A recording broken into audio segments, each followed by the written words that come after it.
السلام علیکم ورحمۃ اللہ تعالی وبرکاتہ۔ نحمده ونصلي ونسلم على رسوله الكريم، أما بعد فأعوذ بالله من الشيطان الرجيم، بسم الله الرحمن الرحيم۔ درود شریف پڑھیں اللهم صل على سيدنا ومولانا محمد كما تحب وترضى أن تصلي عليه۔ حاضرین محترم، جماعت کا بیان گزشتہ کئی دنوں سے کیا جا رہا ہے، اور ساتھ ہی اب ظاہر سی بات ہے کہ جماعت جب ہوگی تو امام اور مقتدی دونوں کا کام ہے، دونوں پائے جائیں گے تو جماعت پائی جائے گی۔ تو مقتدی کے بھی مسائل اس میں بیان ہو رہے ہیں۔ فرماتے ہیں کہ مقتدی کی 4 قسمیں ہیں، 4 قسم کے مقتدی ہوتے ہیں۔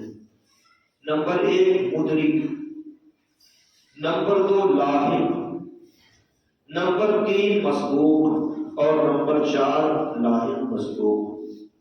اب انہیں سمجھنے کی ضرورت ہے۔ فرماتے ہیں کہ مدرک اس مقتدی کو کہتے ہیں جس نے اول رکعت سے تشہد تک امام کے ساتھ پڑھی، اگرچہ پہلی رکعت میں امام کے ساتھ رکوع ہی میں شریک ہوا ہو۔ یعنی کہ 4 رکعت والی نماز آپ کو پڑھنی ہے اور چاروں رکعت آپ نے امام کے ساتھ پائی، تو آپ ایسے مقتدی ہیں جسے مدرک کہا جائے گا۔ نمبر 2 میں فرمایا تھا کہ لاحق وہ مقتدی ہے کہ امام کے ساتھ پہلی رکعت میں ابتدا کی، مگر بعد ابتدا اس کی کل رکعتیں یا بعض فوت ہو گئیں، خواہ عذر سے فوت ہوں، جیسے غفلت یا بھیڑ کی وجہ سے رکوع سجود کرنے نہ پایا، یا نماز میں اسے حدث ہو گیا، بے وضو ہو گیا نماز کی حالت میں، یا مقیم نے مسافر کے پیچھے ابتدا کی، یا نماز خوف میں پہلے گروہ کو جو رکعت امام کے ساتھ نہ ملی، خواہ بلا عذر فوت ہو، جیسے امام سے پہلے رکوع سجود کر لیا، پھر اس کا اعادہ بھی نہ کیا، تو امام کی دوسری رکعت اس کی پہلی رکعت ہوگی، اور امام کی تیسری اس کی دوسری ہوگی، اور امام کی چوتھی اس کی تیسری ہوگی، اور آخر تک میں 1 رکعت پڑھنی ہوگی۔ لاحق یوں سمجھیے کہ امام کے ساتھ شریک ہوا اور درمیان میں کسی وجہ سے اسے بے وضو ہو گیا، حدث غائب ہو گیا، گیا پھر وضو کر کے آیا، پھر شریک ہوا اس میں، تو یہ لاحق ہے۔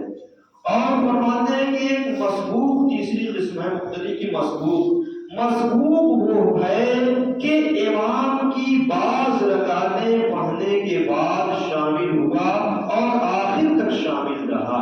یہ ہمارے ساتھ معاملہ پیش آتا ہے کہ اکثر ہم مغرب کی نماز پڑھنے ہمیں 3 رکعت پڑھنی ہے، اور ہم جب آئے جماعت شروع تھی اور امام نے 1 رکعت پڑھا دی اور اب ہم جماعت میں شریک ہوئے، تو اب ایسے مقتدی کو مسبوق کہیں گے کہ اس کی کچھ رکعتیں چھوٹ گئی، 1 چھوٹے یا 2 چھوٹے یا 3 رکعت چھوٹ جائے، تو اب یہ کیا ہے؟ مسبوق ہے۔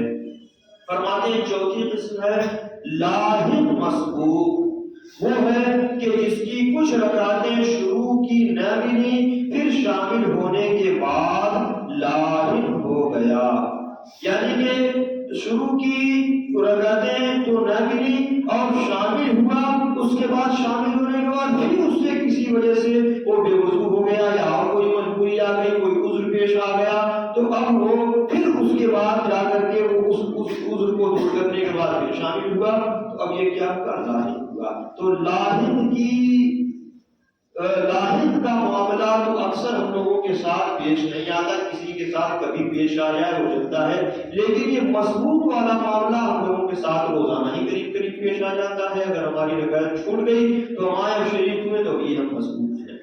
فرماتے ہیں کہ مسبوق کے احکام ان امور میں لاحق کے خلاف ہے کہ کہ پہلے امام کے ساتھ بولے، پھر امام کے سلام پھیرنے کے بعد اپنی فوت شدہ پڑھے، یعنی اپنی چھوٹی رکعتیں کب پڑھے گا؟ امام کے سلام پھیرنے کے بعد پڑھے گا، اور ایسا ہی کرتے ہیں۔ اور اپنی فوت شدہ میں قراءت کرے گا۔ امام کے ساتھ تو نماز جو رکعتیں پایا اس نے، اس میں تو امام کے پیچھے قراءت کرنی نہیں ہے، لیکن جب امام کے سلام پھیرنے کے بعد وہ کھڑا ہو کر کے اپنی رکعتیں پوری کرے گا تو وہ سورتیں پڑھے گا، سورہ فاتحہ پڑھے گا، سورت ملائے گا، اور اس طریقے سے نماز پڑھتے ہیں اس طریقے سے اپنی نماز پڑھے گا۔ اور اس میں سہو ہو تو سجدہ سہو کرے گا، اور نیت اقامت سے فرض متغیر ہوگا۔ مسبوق اپنی فوت شدہ کی ادا میں منفرد ہے۔ مسبوق وہی جس کی نمازیں جس کی رکعتیں چھوٹ جائیں وہ مسبوق ہے۔ مسبوق اپنی فوت شدہ کی ادا میں منفرد ہے، یعنی کہ جب وہ امام کے سلام پھیرنے کے بعد اپنی رکعتیں پوری کرے گا تو گویا کہ اب وہ امام کے پیچھے نہیں پڑھ رہا ہے، اب یہ منفرد طور پر اپنی نماز پڑھ رہا ہے، لہذا اس طریقے سے اکیلے نماز پڑھتا ہے، اس طریقے سے ان چھوٹی ہوئی رکعتوں کو پڑھے گا۔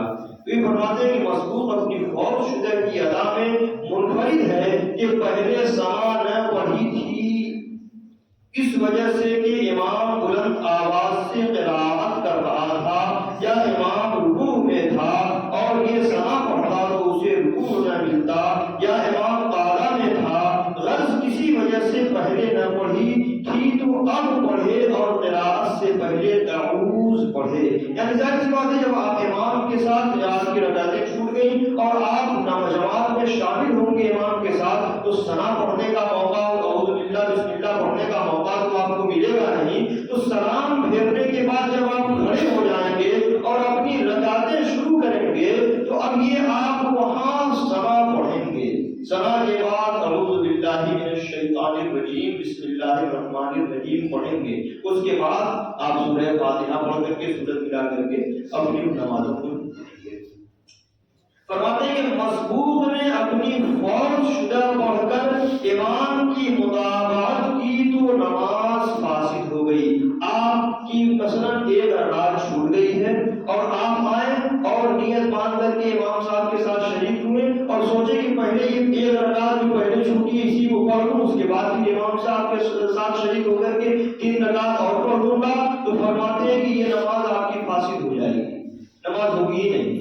آپ کو ہر حال میں آپ کی چھوٹی ہوئی نماز، چھوٹی ہوئی رکعتیں جو ہے یہ امام کے سلام پھیر دینے کے بعد ہی پڑھنی ہے، پہلے نہیں پڑھنی ہے۔ مسبوق نے امام کو قاعدہ میں پایا تو تکبیر تحریمہ سیدھے کھڑے ہونے کی حالت میں کرے، یہ مسئلہ سمجھنے کا ہے۔ فرماتے ہیں کہ مسبوق نے امام کو قاعدہ میں پایا تو تکبیر تحریمہ سیدھے کھڑے ہونے کی حالت میں کرے، پھر دوسری تکبیر کہتا ہوا قاعدہ میں جائے۔ مسئلہ یہ ہے کہ امام صاحب رکوع میں ہوتے ہیں یا سجدے میں ہوتے ہیں، آدمی جلدی سے آتا ہے اللہ اکبر کہتے ہوئے سیدھے رکوع میں چلا جاتا ہے، یا اللہ اکبر کہتے ہوئے ہی قاعدے میں شریک ہو جاتا ہے، جماعت میں شریک ہوتا ہے۔ لیکن تکبیر تحریمہ کیا ہے؟ یہ فرض بھی ہے اور نماز کی شرطوں میں سے ایک شرط بھی ہے، اور تکبیر تحریمہ میں نے پہلے بھی بیان کیا تھا کہ بالکل کھڑے ہونے کی حالت میں آپ کو اللہ اکبر کہہ کے تکبیر تحریمہ کہنی ہے، تب تو آپ کی تکبیر تحریمہ ہوگی۔ ورنہ امام صاحب رکوع میں ہیں اور آپ جلدی سے دوڑتے ہوئے اللہ اکبر کہتے ہوئے رکوع میں چلے گئے اور اتنا چھوٹ گئے کہ آپ کا یہ ہاتھ گھٹنوں تک پہنچ جائے گا، تو یہ آپ کی نماز شروع ہی نہیں ہوگی۔ لہذا غور یہ کریں کہ جب بھی آپ امام کے ساتھ شریک ہوں تو بالکل کھڑے ہونے کی حالت میں اللہ اکبر کہنا ہے، تب یہ آپ کی تکبیر تحریمہ مانی جائے گی اور نماز آپ کی شروع ہوگی۔ یہ مسئلہ ہم لوگوں کے ساتھ پیش آتا ہے، اکثر لوگوں کو دیکھا جاتا ہے کہ وہ جلد بازی کرتے ہیں، فوراً چلے جاتے ہیں۔ لہذا جب بھی آپ آئیں، چاہے آپ کی رکعت چھوٹی ہو کہ نہ چھوٹی ہو، آپ بالکل باقاعدگی کی حالت میں اللہ اکبر کہہ کے تکبیر تحریمہ مانیں۔ اور ایک مسئلہ اور آپ کو بتا دیں کہ امام رکوع میں ہے تو آپ نے تکبیر تحریمہ کی اللہ اکبر کہنے کے بعد کھڑے ہیں، آپ کو ہاتھ باندھنے کی ضرورت نہیں ہے، لیکن تکبیر تحریمہ بالکل کھڑے ہونے کی حالت میں کہنی ہے۔ اس کے بعد اللہ اکبر کہتے ہوئے آپ رکوع میں جا سکتے ہیں۔ تو یہ غور کرنا چاہیے کہ اسی تکبیر کے ساتھ آپ رکوع میں نہیں جائیں گے، کھڑے ہونے کی حالت میں آپ کو تکبیر تحریمہ کہہ لینی ہے۔ اگرچہ آپ کیوں تکبیر Subscribe to my channel and also press this bell icon. چلی جائے گی، لیکن اگر آپ جلد بازی کرتے ہوئے رکوع کی حالت تک تکبیر تحریمہ کہتے ہوئے چلے جائیں گے تو آپ کی نماز شروع ہی نہیں ہوگی۔ فرماتے رکوع سجود میں پائے جب بھی یوں ہی کرے، اگر پہلی تکبیر کہتا ہوا جھکا اور حد رکوع تک پہنچ گیا تو سب صورتوں میں نماز نہ ہوگی۔ یعنی کہ بس یہ یاد رکھیں کہ آپ کو بالکل کھڑے ہونے کی حالت میں ہی تکبیر تحریمہ کہنا ہے، تب جا کر کے یہ آپ کی نماز شروع ہوگی۔